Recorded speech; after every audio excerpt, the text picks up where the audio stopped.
السلام عليكم ورحمة الله وبركاته. Waalaikumsalam warahmatullahi wabarakatuh. أعوذ بالله من الشيطان الرجيم. بسم الله الرحمن الرحيم. الحمد لله رب العالمين، وبه نستعين على أمور الدنيا والدين، والصلاة والسلام على سيدنا وحبيبنا وشفيعنا ودعرنا ومولانا محمد أشرف الأنبياء والمرسلين وعلى آله وصحبه ومن تبعه بإحسان إلى يوم الدين. سبحانك لا علم لنا إلا ما علمتنا إنك أنت العليم الحكيم. أوصيكم ونفسي بتقوى الله وقد فاز المتقون. أما بعد.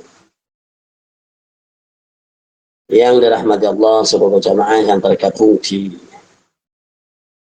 Aula Iwamid on Air di pagi hari ini dalam suasana Ramadan yang insya Allah penuh dengan barokah, penuh dengan kemuliaan. Sudah separuh lebih kita berada di dalam bulan Ramadan ini. Semoga mudah-mudahan insya Allah kita akan selalu mendapatkan barokah dari Allah Subhanahu wa Ta'ala. Untuk sepekan sekali kita bertemu bertatap suara di Aula Iwamid on Air, walaupun jauh di mata tapi akan selalu dekat di HP. Mudah-mudahan kita selalu bertambah dan bertambah keberkahan, karena dalam acara ini kita bisa melakukan, bisa menjalankan, bisa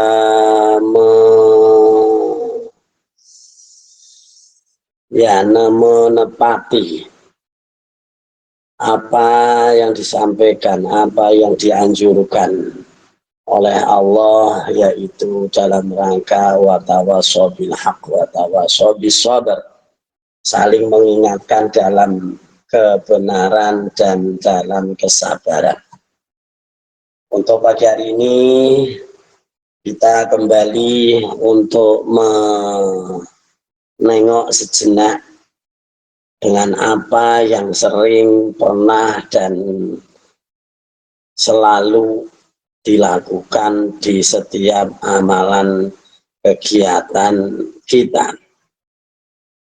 Untuk pagi hari ini kita membicarakan tentang musyafahah atau berjabat tangan, khususnya adalah setelah sholat, atau tidak dalam, atau tidak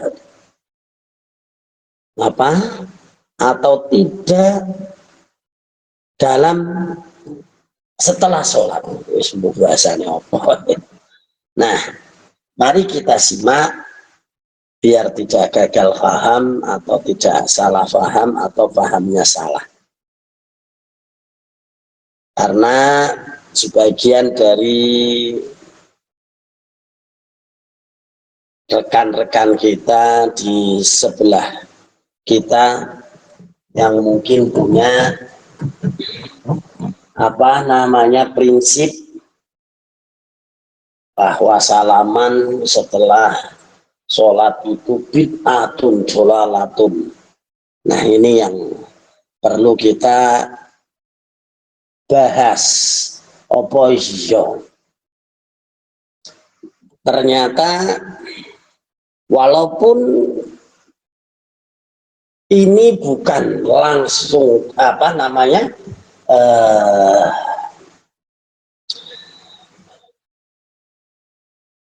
dari Al-Quran, ya, ternyata ini adalah yaitu keterangan cabang dari fa'idha huyitum bitahiyyatin fahayyu bi ahsana minha aw rudduha. Artinya apa? Mari kita semak satu pertanyaannya. Sudah berlaku umum di masyarakat setelah selesai sholat, satu jamaah dengan jamaah yang lain saling bersalaman. Itu dilaksanakan pada sholat yang 5 waktu, ya, umpama mereka berjamaah. Semisal sholat tarawih, ya, adakah dasarnya? Nah, intinya adalah yang namanya bersalaman sesama muslim memang sangat dianjurkan. Intinya itu dianjurkan oleh siapa? Nabi Muhammad SAW. Hal itu dimaksudkan agar persaudaraan Islam semakin kuat dan persatuan umat Islam semakin kokoh. Salah satu bentuknya adalah anjuran untuk bersalaman apabila bertemu. Ini tanda suatu kecocokan, tanda suatu keakraban. Wong kok ora gelem salaman, ya, secara otomatis itu dipertanyakan. Apa mungkin jengkel atau gimana atau mungkin apa? Nah, maka satu bentuk adalah anjuran untuk bersalaman apabila bertemu. Bahkan jika ada saudara muslim yang datang dari pergi jauh, misal habis melaksanakan ibadah haji, terus maka disunnahkan juga saling berangkulan atau mu'anaqah. Ya, dalam sebuah hadis Nabi Muhammad bersabda, An Bara ibni Azib, saking Bara bin Azib, qala ngendika sapa Bara bin Azib, qala ngendika sapa Rasulullah sallallahu alaihi wasallam, mamin muslimaini utawi dindi muslim yaltaqiyani kang temu sapa muslim fayatasafahani mongko salaman sapa muslimaini mau illa ghufira lahuma, illa ghufira kejaba dan sepuro lahuma kahu karone muslimaini qabla ayyatafarraqa, qabla sadurunge ayyatafarraqa pisah sapa muslimaini. Hadisnya sudah jelas, ini adalah hadis di dalam Sunan Ibnu Majah. Hadis yang ke-3693. Kalau sudah di dalam Sunan Ibnu Majah itu adalah salah satu dari kutubus sittah. Ya, kalau Bukhari Muslim itu kecil, tapi kalau sudah di Sunan Ibnu Majah, Sunan Ibnu ya ada 6 ya kitab sahih. Nah terus gimana? Berdasarkan hadis ini, ulama Syafi'iyah mengatakan bahwa bersalaman setelah sholat hukumnya ya sunnah. Kalaupun perbuatan itu dikatakan bid'ah, yo bid'ah rampopo, ya, tetapi masuk di dalam kategori bid'ah mubah. Paling tidak bid'ah yang mubah. Mubah itu artinya tidak berarti apa-apa. Dosa yora, ganjaran yora. Nah, tapi bukan berarti mubadir. Justru tadi disampaikan di pertama bahwa musafahah itu adalah tanda keakraban. Nah itu, maka Imam Nawawi menganggap bahwa hal itu adalah perbuatan yang baik untuk dilakukan. Masalah ini dalam kitabnya. Halil musafahatu ba'da sholatil asri wa subhi fadilatan amlas. Hal onoto musafahatu utawi salaman ba'da sholatil asri, ba'da sehabis sholat asar wa subhilan sa'wi salat subuh fadilatan ono fadilah amla opo ora. Ini satu pertanyaan ya. Al jawabu tawi jawabin al musafahatu sunnatan. Ya hukume musafahah itu ya sunnah ngindal talaqi nalikane ketemu. Wa anna takhsisun nas anapun mengkhususkan ya mengkhususkan sapa nas menungso lahan anapa mari musafahah ba'da hataini sholataini ing yo iki salat di subuh dan apa namanya subuh dan apa memang asar ya.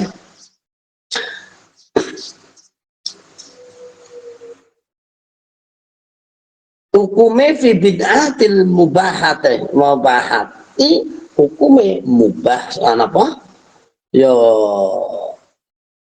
bid'ah mubahah. Al mukhtaru utai pendapat iki yo al mukhtaru kan tempil annahu satamene iku mau tingkana lamun ono hadzal syahsu utawi kekhususan iku qad tama'a teman-teman yo kumpul huwa utawi huwa ya huwa utawi wong sisine huwa lan wong liyane qabla sholati sadurunge sholat bahwa bid'atun mubahatun kama qila. Jadi kalau memang sebelumnya sudah pernah bertemu terus dia sholat ya hukumnya mubah ya bid'ah mubahah. Wa in kana lam yajtamia wa in kana mengko lamun ana sapa ya huwa wa huwa wong-wong loro iku mau lam yajtamia ora kumpul bahwa utawi yo nglakoni salaman iku yo mustahabun den sunahaken li annahu saat temene yo wong mau iku ibdaun ngawiti al-laqa'i ing ketemu. Nah, bahkan sebagai bagian ulama mengatakan mengkiaskan bahwa orang yang sholat itu sama dengan orang yang sedang ghaib karena konsentrasi untuk menghadap Allah. Walaupun dia jejer di depannya, tapi secara apa namanya ya secara pandangan bahwa mereka itu saling berurusan langsung dengan Allah, tidak berurusan dengan manusia walaupun dia ada di dekatnya karena kepergian atau lainnya ya. Setelah sholat seakan-akan baru datang dan bertemu dengan saudara yang muslim. Makanya ketika itu dianjurkan untuk berjabat tangan setelah sholat. Jadi koyombene ketemu sebab apa? Sebab tadi itu sedang tidak sedang konsentrasi untuk menghadap Allah. Nah, ada di dalam kitab Bughya Bughya al-Mustarsyidin ya. Faidatun musafahatun utawi salaman nggih minna yo antarane kita iku bid'ah mubahatin bid'ah mubahah wastahsanuhu lan pendapat yang dilakukan oleh An-Nawawi Imam Nawawi iku mustahsanah din bagusake bukan sekedar mubah tapi den anggap bagus. Wayang bahilan playuga apa aftasilu baina man kana ma'ah. Aftasilu ketemu baina man santarane wong kana kang ana sapa man ma'ahu sartane ya man mau qabla sholati sadurunge salat ya famubahatan mongko anggepe mubah. Kalau sebelum sholat kalau dia ketemu ya wis mubah, tapi artinya ya boleh. Waman lam yakun ma'ahu. Nah, waman lan yo wong lam yakun kang ora ana mau sartane man mau ya wa mustahabun nek wong mau ketemu apa urung salaman sadurunge salat yo apa niku idhiya sunnatun idhiya utawi yo kelakuan mau iku sunnatun indal liqa'i nalikane ketemu yaitu bar salat ijma'an ya krana ijma' ngumpulake waqala ba'dhum innal musalli kal ghaib innal musalli sak temene wong sing padha salat iku ya kal ghaib kaya dene wong sing ghaib fa alaihi mongko tumrap wong mau ya tustahabu dan sunataken naqibal yang akibal khamsin sak wise sholat limo iku mutakon jadi mutlak. Dari penjelasan di atas dapat disimpulkan bahwa hukum bersalaman setelah sholat adalah boleh, bahkan sunnah dilakukan jika sebelum sholat memang belum pernah bertemu, namun yang harus diperhatikan adalah jangan sampai berjabat tangan itu mengganggu kekhusyuan orang yang sedang wirid atau zikir. Karena itu dalam ceramahnya ya pada tanggal 1 Mei 2005 di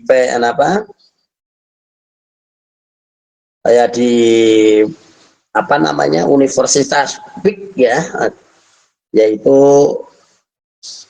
pendidikan ilmu Al-Quran, Kiai Basor Alwi menjelaskan seyogyanya berjabat tangan itu dilakukan setelah wirid dan doa agar tidak mengganggu kekhusyuan orang yang sedang membaca zikir. Sudah, insya Allah kita akan mengulas sesuatu yang lain di pertemuan yang akan datang. Mungkin itu, dan kita lanjutkan dengan si malakama. Silahkan inspirasikan, masalah Anda, langsung aja, kami akan membantu Anda. Ayo silakan moderator untuk mengangkat dan berikan semangat. Yang bertanya sama saja membuka pintu ilmu. Karena apa? Karena babul ilmi as-su'al, pintu ilmu adalah dengan bertanya. Oke. Assalamualaikum warahmatullahi wabarakatuh. Waalaikumsalam warahmatullahi wabarakatuh. Saya mau nanya masalah sholat wajib, sholat ba'diyah dan qobliyah. Menika kagem sholat subuh sampai isya. Menika pripun? Kula dereng tek paham menika. Nggih melakukan tapi saya takut salah seperti itu Bapak Ustadz. Terima kasih. Assalamualaikum warahmatullahi wabarakatuh. Oke, pertanyaannya gimana? Sholat sunnah qobliyah, seperti qobliyah subuh sampai ba'diyah isya. Menika ingkang leres pripun seandainya sholat subuh qobliyah, lajeng duhur menika ada qobliyah ba'diyah atau bagaimana? Saya juga melakukan tapi saya takutnya salah seperti itu Bapak Ustadz. Terima kasih. Oke, yang jelas tidak dianjurkan itu adalah sholat ba'diyah asar dan ba'diyah subuh. Tapi untuk selain itu boleh melakukan qobliyah dan ba'diyah. Sudah paham ya? Lah berapa rakaat? Rata-rata yang namanya sholat sunnah itu adalah 2 rakaat. Ya, itu ada di dalam kitab ya, di dalam kitab Safinatun Najah. Di situ ada pembagiannya, dan itu saya yakin di Iwamid ada pembelajarannya untuk masalah sholat. Silakan nanti tanyakan. Jadi intinya adalah di situ. Jadi melaksanakan sholat yang tidak dianjurkan dan bahkan tidak boleh itu adalah ba'diyah subuh dan asar. Oke, ya sudah. Yang lain silakan. Pertanyaan asar itu ada qobliyahnya Bapak Ustadz. Terima kasih. Gimana? Sholat asar itu ada qobliyah ya? Ada qobliyah itu semua sholat. Sholat itu Oh, nggih. ada. Yang Oh, tidak nggih, nggih, boleh nggih. asar dan subuh adalah ya Bagi. setelahnya. Oh, Oke. nggih, nggih, nggih. Sembah nuwun, nggih. Assalamualaikum warahmatullahi wabarakatuh. Ya, yang lain. Ayo, Assalamualaikum buka. warahmatullahi wabarakatuh. Waalaikumsalam warahmatullahi wabarakatuh. Salam. Selamat pagi, Ramadan kita hikmat tarbiyah mencapai ridho dan berkah. Allahu Akbar Barakallah. Kalau Ibu Soleha Abah, saking Cilacap, izin bertanya Abah. Cilacap. Eh, Cilacap Mundi ya. Cilacap Mundi ya. si tinggi lah Abah, masih dari Tinggal saking anu lapang asem ya. tanggane aku udah lapang asem. Oh, lapang asem bisa ya. Aku Ya, khawatir. kayak HP ne si awet cetak engko tenang banyu pingar mampir tapi di karena ngomah ya nyoba belas bain muji menang. Ya wes yo. Menang. Enggak. Izin tanggut Abah. Ini kalau katanya itu kalau misalkan amalan-amalan yang kayak misalkan biar majikan baik atau biar disayang mertua gitu. Dulu saya pernah dapat itu, katanya amalan-amalan seperti itu tuh bisa menjadi bumerang untuk diri kita kan. Nah setelah mendengar itu jadinya saya takut dan nggak pernah semenjak itu nggak pernah ngamalin-ngamalin lagi. Pertanyaan saya Abah, em, itu yang di apa penjelasan lebih rinci dari menjadi bumerang kepada diri kita sendiri itu apa, Abah? Terus dulu pas saya sekolah di MTS, Abah, saya didapat ijazah dari guru, dari seorang guru atau waktu itu, tapi beliau mengijazahkannya hanya kepada murid-murid yang hadir di kelas karena kan udah waktunya masuk kelas tapi belum belum pada masuk. Dan jadi gurunya kesel akhirnya cuma diijazahkan kepada yang ada di kelas dan beliau matur gini, ini khusus untuk kalian saja, jangan dikasih tahu ke teman yang belum pada masuk, biarin aja katanya gitu. Pertanyaan saya, Abah, kalau misalkan ijazah ini saya beritahukan kepada orang lain, apakah boleh Abah gitu? Ngoten mawon Abah, matur sembah nuwun jawaban itu. Wassalamualaikum warahmatullahi wabarakatuh. Ya, Waalaikumsalam warahmatullahi wabarakatuh. Pertama adalah tentang bumerang.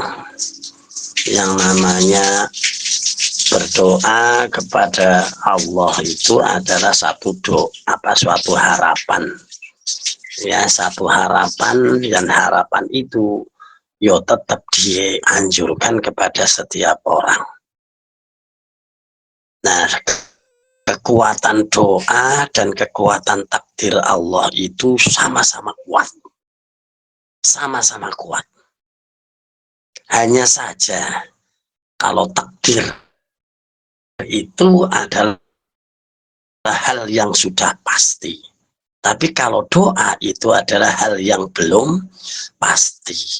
Nah, doa itu adalah bisa merubah takdir yang sudah pasti. La ghairul qadha illa bidu'a. Takdir tidak akan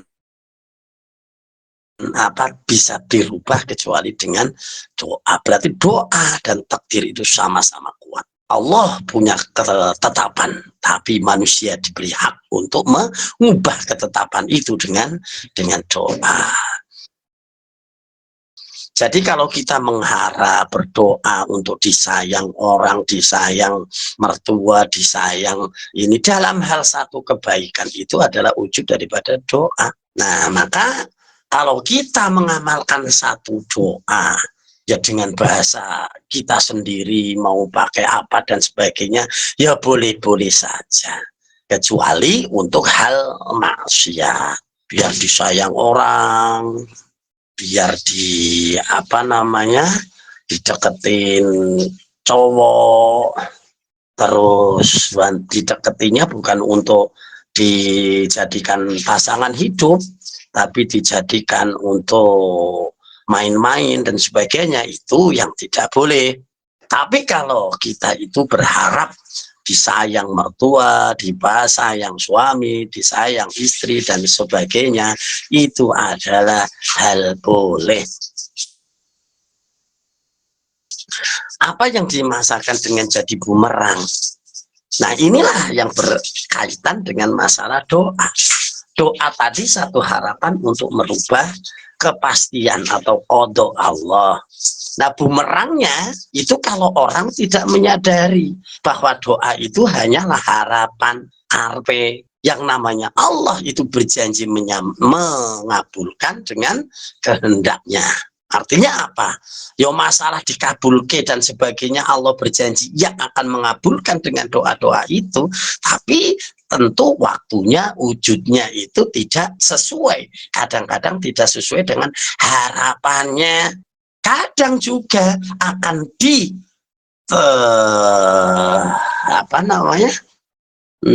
Akan dikabulkan dengan bentuk yang lain, cara yang lain, atau penundaan dengan ujian dan cobaan terlebih dahulu. Nah, ini yang kadang-kadang jadi bumerang, seolah-olah berdoa itu adalah orang mandi, berdoa itu malah kecewa. Nah, dari orang-orang yang kecewa inilah yang dianggap itu adalah sebagai bumerang. Tapi sebetulnya apapun yang terjadi dengan doa itu adalah satu ketetapan atau satu anjuran dari Allah untuk uni astajib laku. Jadi begitu. Jadi, terus gimana yang harus dilakukan? Lakukan terus menerus. Sampai kapan? Ya sampai Allah mengabulkan. Sudah, itu yang namanya orang hidup itu ya semacam itu. Wes biar pokoknya aku kon donga masalah dikabulkan kapan itu sudah janji Allah dan terserah Allah. Maka dalam hal itu yang namanya orang berharap itu biar tidak jadi bumerang, maka dia jangan sampai putus asa. Karena putus asa itu tidak baik. Sudah tahu ya kalau putus asa tidak baik ya? Enggak, Pak. Makanya di dalam Al-Quran itu di sana dikatakan dalam kisahnya Nabi Yakub ya kepada anak-anaknya, putranya, kejadian di dalam surat Yusuf itu mengatakan ya janganlah kamu berputus asa dari rahmat Allah. Kata Nabi Yakub itu. Apa itu bahasa Al-Quran dari putus asa? Wala apa ya? Walatai asumirohillah. Walatai asumirohillah. Janganlah kamu berputus asa dengan rahmat Allah. Nah, putus asa itu tai asu. Jadi kebetulan wong Cilacap neng ngomong-ngomong tai asu yo elek. Makanya yang namanya berputus asa itu yo elek. Koyo Tai asu. Nah, makanya orang yang putus asa itu mesti kayak asu. Nah, berarti apa jelek? Saya tadi orang Lampung Timur ya, Pak Yai, bukan Cilacap. Oh, itu pun juga sama ya. Tapi kalau apa? Ya kalau Surabaya kan beda sana itu. Tapi odo ya. Ya sama aja lah mungkin. Ya begitu kira-kira. Oke ya, jangan putus asa. Tentang masalah apa mau ijazah. Sebetulnya ijazah itu dalam hal kebaikan itu yang harusnya tidak ada sekat-sekat. Itu mungkin ya kalau menurut saya itu ya sifat manusiawi dari seorang guru yang tadi memberikan ijazah karena istirahat belum sudah selesai ternyata belum pada masuk, akhirnya sebagai itu seorang guru itu mengijazahi.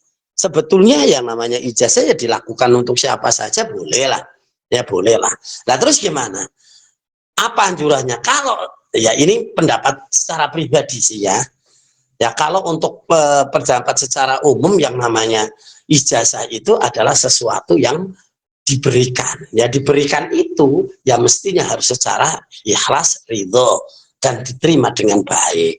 Nah kalau orang-orang lain yang semacam itu kira-kira ini jawaban saya bukan Nah itu kalau memang itu baik bolehlah dilakukan, boleh umpama ijazah harus diterima gimana dan sebagainya bolehlah kalau menurut saya. Tapi nggak tahu untuk ini. ya untuk yang lain, karena mungkin wah aku rarido nek orang jaluk khusus kepada saya, waduh kalau kayak gitu terlalu gitu ya. Jadi yos rapopo kalau menurut saya, silakan saja, wong itu baik kok. Nah itu ya. Nah untuk bisa disayang orang banyak itu sebetulnya banyak ya, banyak. Apalagi jenengan yang akan umpama ya, yang masih jomblo terus kepengen di yang ngincer seseorang. Kita lihat dulu sebelum diinceng bagaimana keadaannya, dia masih jomblo apa enggak gitu, jangan sampai bertabrakan. Artinya dia punya suami terus akhirnya diembat saja, walaupun itu ya boleh tapi nanti bermasalah. Ya halal tapi nanti tidak thayyibah. Yang bagus itu ya halalan thayyibah, makan bayem nyobat godonge sing digodhog, sing dimakan. Jangan sampai oyote, nek oyote keloloten akhirnya itu tidak thayyibah. Itu nggak, kelapa yang dimakan ya mungkin ya isinya kelapa, terus yo umpama ya pondoe, ya pondoe. Jangan sampai kelapa itu semuanya itu halal, tapi ada yang thayyibah ada yang tidak. Apa itu? Totoke, ya klarine kok jangan dicacak terus dijangan, boleh nggak kira-kira jangan klari? Boten apa? Kalau nanti bakar dan apa lo nyatane halal kok, nggak ada larangan halal itu, tapi nggak thayyibah. Maka dari itu Allah menyuruh halalan dan thayyibah, itu halal dan baik gitu yo. Nah inilah pentingnya yang tadi dikatakan bahwa suatu doa kadang-kadang jadi bumerang ya, kayak gitu. Itu sudah dikabulkan tapi kadang-kadang masih ngeresuloh. Apa yang harus dilakukan ya bagi orang-orang yang semacam itu adalah menahan diri, paksalah dengan untuk melatih kesabaran. Wis dilakoni dhisik, terus sabarin. Kalau dapat dengan satu ya dilakukan, nomor dua itu jenengan berdoa lagi di situ biar tidak cerewet, biar disayang dan sebagainya. Dalam hal arti itu ada doanya. Nah doa yang yang baik itu adalah doa yang dari hati nurani, wis karo bosone dewe, ya Allah sudah serahkan kepada Allah, karena yang menjadikan mereka cerewet, yang menjadikan kita itu dilalah lagi diuji dengan itu semuanya Allah.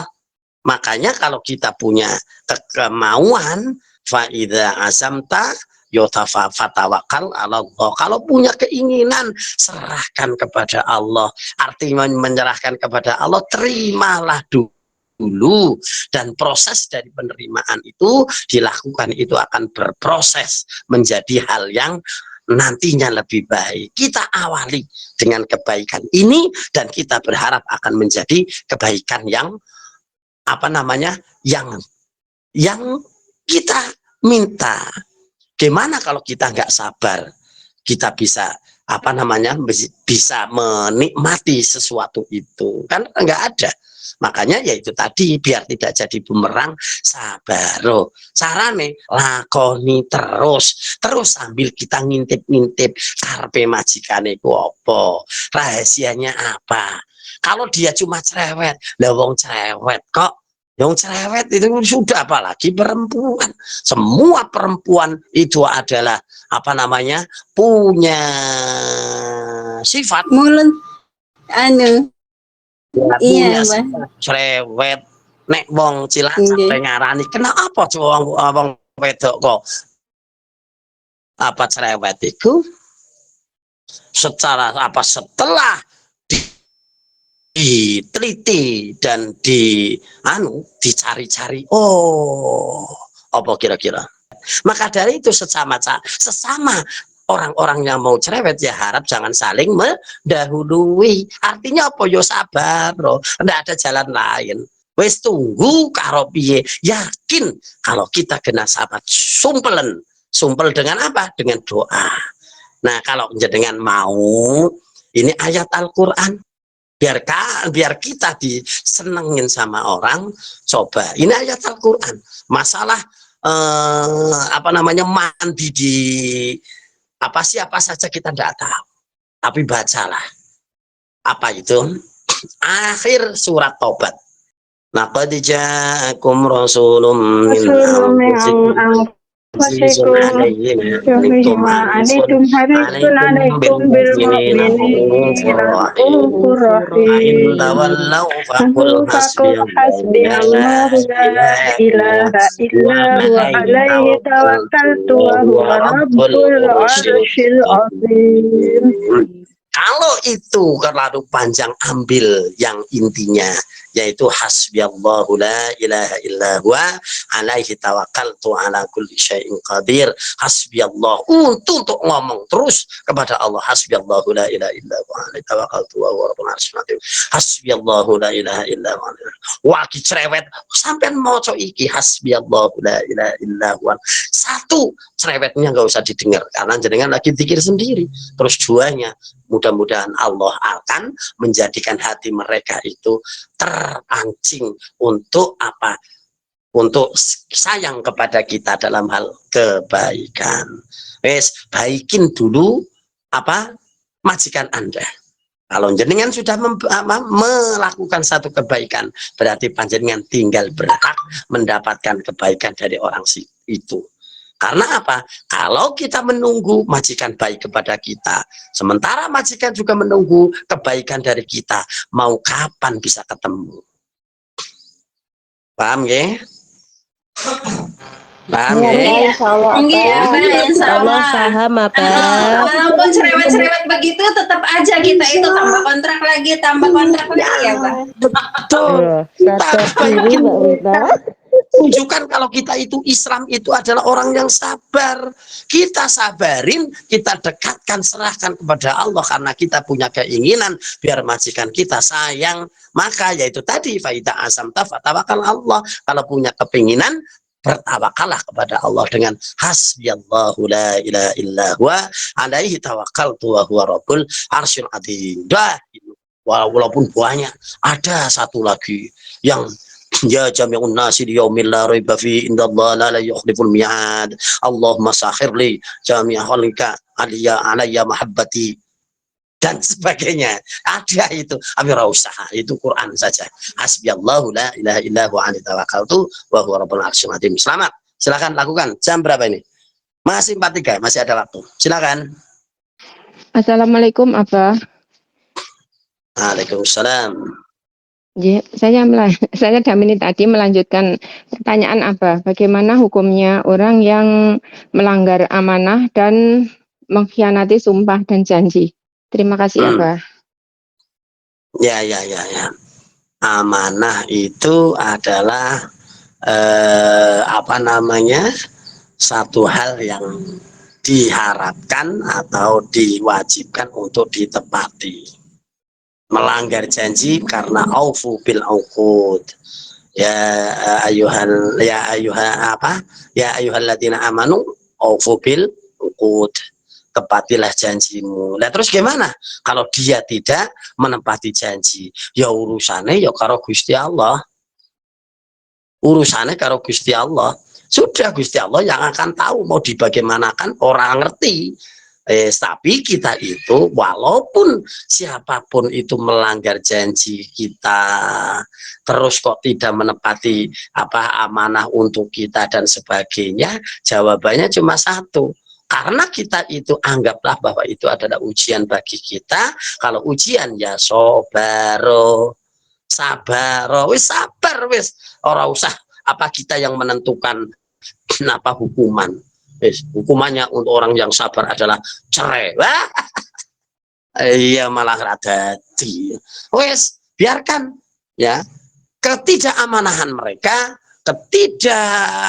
apa namanya ya untuk apa ketidakbaikan ya seseorang yang tidak mau menepati janji itu kembali kepada Allah. Sudah terserah Gusti Allah. Tapi jenengan paling bagus itu apa? Paling bagus ya wis sabaro, nerimo lan apa? Kalau jenengan itu kepingin dibalas baik dari Allah, maka jenengan apa namanya, maafkan mereka. Wis beres iki wis neng ngono iku. Ndak usah dibikin emosi. Karena yakin wong sabar iku ya wong sabar iku dijanjini ning Gusti Allah arepe dikonconi, arepe dibatiri.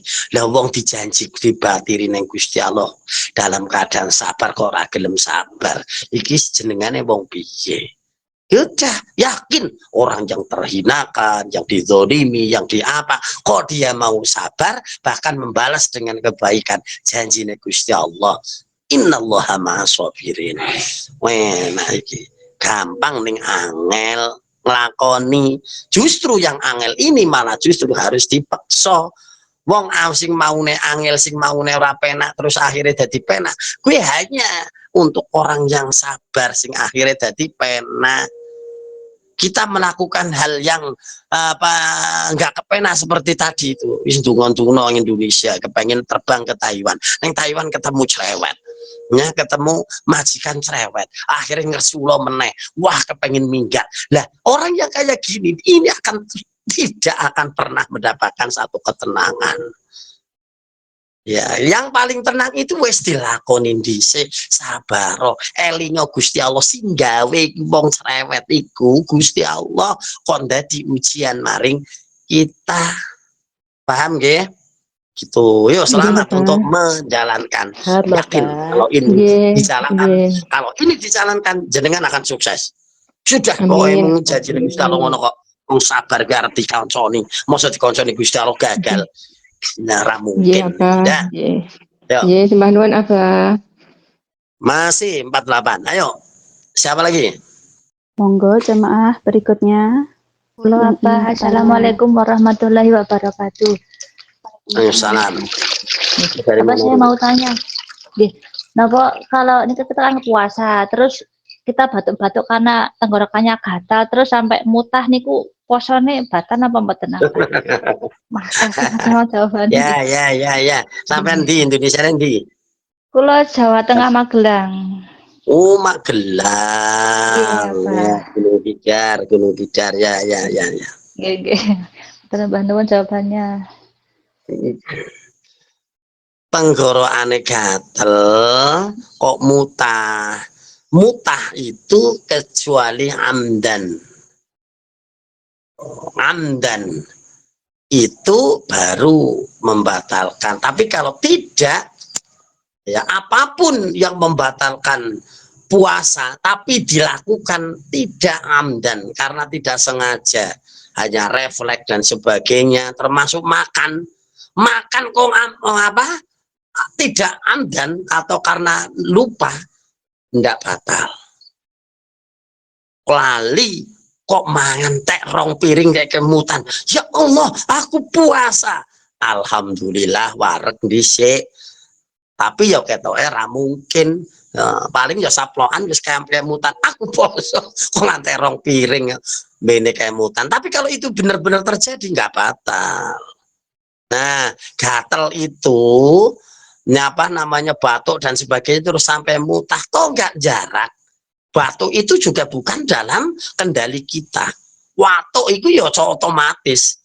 Tapi ada yang dibatuk-batukin ya, kalau saya sedikit gitu. Kalau saya ya ini kemarin di awal-awal puasa itu batuk. Ya tetap saya batuk-batukin. Karena apa? Untuk mengeluarkan dahak di dalam apa namanya? Ya kerongkongan itu ketonnya jubel. Nah, akhirnya tak batuk-batukin sampai kadang-kadang kena sedikit kemerah-merahan ya, sampai ini itu setelah saya ke puskesmas cek, tapi ternyata kena radang tenggorokan. Nah, jadi dalam proses semacam itu ya, kalau kecuali di logok-logok dilalah, ya dilalah gatel saking rasa bare akhirnya njukut cross apa kosol WC di lebok ke diosro atau mungkin rambutan apa dondong itu ya itu baru itu namanya amdan. Tapi kalau di ya kayak gitu terus akhirnya keluar apa dan kemungkinan ya karena itu mutah itu tidak batal kalau memang tidak amdan. Artinya amdan itu adalah sengaja. Paham ya?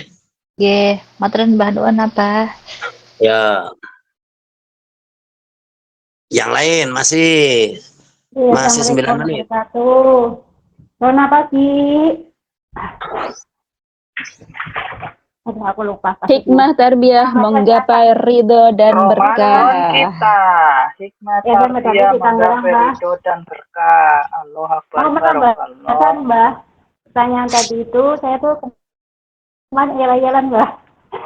Karena saya udah kasih tahu kalau itu dia si puasa nambah itu kan batal. Aku jalan-jalan sama dia, Mbak. Dia nggak percaya aja. Maksudnya iya, karena itu kan dimasukin nambah itu kan di gelombang, dibersihin, dimasukin kumur-kumur tadi kan tetap aja batal nggak sih, Mbak? Untuk nambah di situ. Ya. Yang membatalkan puasa adalah apa itu? Dzakhulu syai' alal jauf, masuknya sesuatu kepada jauf. Jauf itu adalah lubang yang temerus, walaupun nanti di dalam lubangnya kemana-kemana nggak nyambung satu dan yang lain, tapi artinya langsung ke dalam, ya ke dalam tubuh kita. Nah, yang kita kenal lubang itu ada 9. Ya, yang 7 ada di atas, yaitu mata 2, hidung 2, telinga 2, terus mulut 1. Nah, yang 2 ini yang kadang-kadang saya sering lupa, golek IDW. Nah itu lubang temerus. Jika ada satu hal yang masuk di salah satu lubang itu membatalkan puasa dengan syarat amdan. Tadi itu syaratnya amdan. Tapi kalau tidak amdan ya tidak. Lah gimana ciri daripada lubang itu kok memasukkan sesuatu itu tidak batal? Itu adalah jika kita memasukkan sesuatu itu di bagian yang terlihat pada saat kita polah. Ngerti polah? Ya contoh, kalau kuping ya tentunya tidak bisa dipolah karena nggak bisa mingkup-mingkup. Jadi kalau kita ngudek kopok atau gatel kupingnya itu jangan pakai bulu atau lagi pakai kateng bed, itu sudah masuknya ke dalam, itu batal. Tapi kalau pakai jari jentik atau apa diucek-ucek dikocok ini biar enggak gatel, itu enggak. Karena apa? Itu hanya di bagian luar. Bagian luar adalah bagian yang kelihatan pada saat kita polah. Hidung enggak bisa polah. Nah, kalau kita ngudek upel karo jiji itu ndak batal karena apa? Ini hanya terbatas di yang kelihatan saja nih kayak gini. Nah, tapi kalau sudah pakai keliti, kateng bed, karo merem-merem, nah itu batal. Nah, itu memang lubang-lubang yang kayak gitu itu lucu itu. Jadi lucu itu kadang-kadang kemasukan sesuatu itu malah jadi asik. Wakeh itu lubang yang kayak gitu. Moto diucek-ucek. Ya, tapi kalau kita itu pakai tetes mata itu nanti terasa sepet-sepet di tenggorokan, itu berarti masuk ke jaw, hidung, mulut tadi yang dipertanyakan. Kalau sekedar kita umur maka tidak membatalkan puasa, karena kalau kita mengo ya apa? Ya mangap. Nah, kalau kita mangap salebar-lebarnya itu yang kelihatan pada saat kita mangap itu bagian luar hukumnya. kecuali yang sudah di bawah indil-indil ini, di bawah tenggorokan. Ya, kalau sudah kok masuk dalam tenggorokan itu batal. Tapi kalau hanya sekedar di luar kubyuk itu tidak batal karena tidak masuk. Ya itulah hebatnya bikinan Allah semacam itu. Begitu juga lubang yang lainnya. Kalau kita kok lagi dodok, khususnya perempuan kok yang kelihatan pada saat kita dodok, kaya apa wujute, pokoknya sing penting sing kelihatan pada saat kita jongkok itu kalau zaman wong apa silat sampe ngarani apa ya wis nek mentatak ngono dadi ketok, lah itu namanya luar. Itu boleh, makanya cebok itu boleh. Yang nggak boleh itu ada kayu dimasukin, nggak bisa jari dimasukin ke dalam, nggak boleh, itu batal. Sudah paham? Termasuk yang belakang ya, pengen nggak bisa, akhirnya dimasukin obat apa itu dulkolak apa ke dalam, itu batal. Itu oke? Ya sudah cukup ya, tinggal 4 menit. Iwami jihad Jihad yuk. Sudah selesai apa? dengan berkarya Barakallah. demi perjuangan. Allahu Akbar. Allahu Akbar. Barakallah. Ya tinggal 3 menit. Ya tinggal 3 menit. Makanya alhamdulillahirabbil alamin kita masih bisa bersama-sama untuk mengaktifkan kegiatan di di Iwamit on Air. Kita berharap mudah-mudahan acara semacam ini, ya mau tidak mau bagaimanapun, ini adalah bermanfaat bagi kita untuk kita saling mengingatkan dalam kebaikan. Kalau sudah kita berbuat baik, satu yang kita harapkan dari apa yang kita lakukan itu belum tentu diterima Allah, tapi ada satu hal yang lebih baik dan memungkinkan kita tambahnya pahala dan diterimanya Allah melebihi nilainya dari yang lain adalah apa? Kita mengajak kebaikan kepada orang lain. Maka dari itu ajaklah mereka-mereka yang ada di luar sana untuk aktif di Iwamit on Air. Ini berapa ini ya? Oh, kok 102 tadi 84, langsung cepet loncatnya ini. Nah, alhamdulillah, cuma itu saja. Kita tidak usah berharap macam-macam, tidak usah. Kita harus rumongso andar ini. Ada sesuatu hal yang tersimpan di dalam kita mengajak orang lain. Apa itu? Yaitu nilai iktidar kita kepada Allah. Apa itu iktidar? Iktidar itu adalah merasa terlepas dari beban atau tanggung jawab. Karena kalau kita berbuat baik, ada orang lain kok berbuat buruk, kok kita tahu, kita tidak mengingatkan, maka kita dosa, walaupun kita hanya lihat toh. Maka dari itu tempatnya inilah untuk kita itu beriktidar kepada Allah. Yos boro-boro kok kita dapat pahala, itu udah istilahnya udah peng-pengan.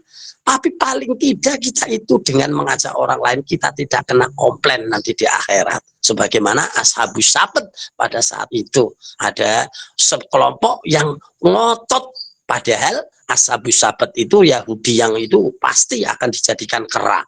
Tapi orang ini ngotot, ayo kita tobat, ayo kita tobat. Padahal jelas-jelas nggak mau tobat. Terus yang kelompok satu lagi ngomong, ngapain kamu mengingatkan orang yang jelas tidak mau ingat? Nah, jawabannya hanya satu, qalu inni mu'tadirun ila rabbi. Ya, mereka mengatakan bahwa saya tidak apa-apa, saya hanya berlepas diri dari Allah. Mereka itu mungkin tidak akan mau melakukan apa yang kita ingatkan, tapi saja kepentingannya adalah biar saya tidak kena komplain sama Allah. Wes, jadi itulah semangat kita. Yuk, ajaklah kepada di sini rumongso andar ini untuk menyempurnakan amalan kita. Dan kita harus punya keyakinan, dan kita harus punya rumongso andar beni di sini, dan kita harus punya kekuatan bahwa Iwamid tidak akan kemana-mana. Kalau bukan kita, Siapa lagi? siapa lagi? Kalau tidak sekarang, Kapan lagi? kapan lagi? Ya, insya Allah nanti malam bertemu lagi. Terus besok apa? Ini nanti ngabuburitnya kapan ini? Untuk Rona senjanya kapan ini? Sore apa? Nanti sore. Jam 2.30 sore, jam 14.30 14.30 Abah. Nanti sore. Waduh, ini berarti numpuk hari ini di Jam- Iwamid terus. Paginya, sorenya, malamnya. Tempat apa? Jam Jam 4 Ya, Indonesia. sudah ingatkan saja nanti ingatkan. Nah, biasanya saya itu banyak lalinya, banyak lupanya ini. Sing temut-temut ki butuh toh ini. Ya sudah ya kayak kita berdoa. Ya assalamualaikum warahmatullahi wabarakatuh. Sayyidina Muhammad Sayyidil awwalin wal akhirin radhiyallahu ta'ala an kulli ashabi Rasulillah ajma'in. Alhamdulillahirabbil alamin hamdan syakirin hamdan amin. Hamdan yuafi ni'amahu wa yukafi masida ya rabbana lakal hamdu kama yanbaghi li jalalika wa 'azimi sultanik. Allahumma arinal haqqa haqqan warzuqna ittiba'ah. Arinal batila batila warzuqna ijtinabah. Allahumma rabbana la tuzigh qulubana ba'da idh hadaytana wa hab lana min ladunka rahmah innaka antal wahhab. Allahumma iftah علينا أبواب رحمتك أبواب فضلك أبواب علمك أبواب رزقك واهدنا فإن ضال علمنا فإن جاهل اللهم اغفر لنا ذنوبنا ولوالدينا وارحمهما كما ربيانا صغارا اللهم اجعل مجلس Iwamid on air majlisan mubarakah majlisan ma'murah majlisan nafi'ah. Allahumma a'izul islam wal muslimin, Allahumma a'izul islam wal muslimin, Allahumma barik fi umrina, Allahumma barik fi rizqina, Allahumma barik fi halina ya Allah ya Allah ya Allah. Rabbana ya Rabbana taqabbal minna innaka antas samiul alim wa tub alaina ya arhamar rahimin. Rabbana atina fid dunya hasanah wa fil akhirati hasanah wa qina adzabannar. Wa sallallahu ala sayyidina Muhammad subhanaka rabbika rabbil izzati amma yasifun wa salamun alal mursalin walhamdulillahi rabbil alamin. Al-Fatihah. A'udzu billahi minasyaitonir rajim. Bismillahirrahmanirrahim. Alhamdulillahirabbil alamin arrahmanir rahim maliki yaumiddin iyyaka na'budu wa iyyaka nasta'in ihdinas siratal mustaqim siratal ladzina an'amta 'alaihim ghairil maghdubi 'alaihim waladdallin. Sekian, assalamualaikum warahmatullahi wabarakatuh. Waalaikumsalam warahmatullahi Waalaikumsalam wabarakatuh. warahmatullahi wabarakatuh.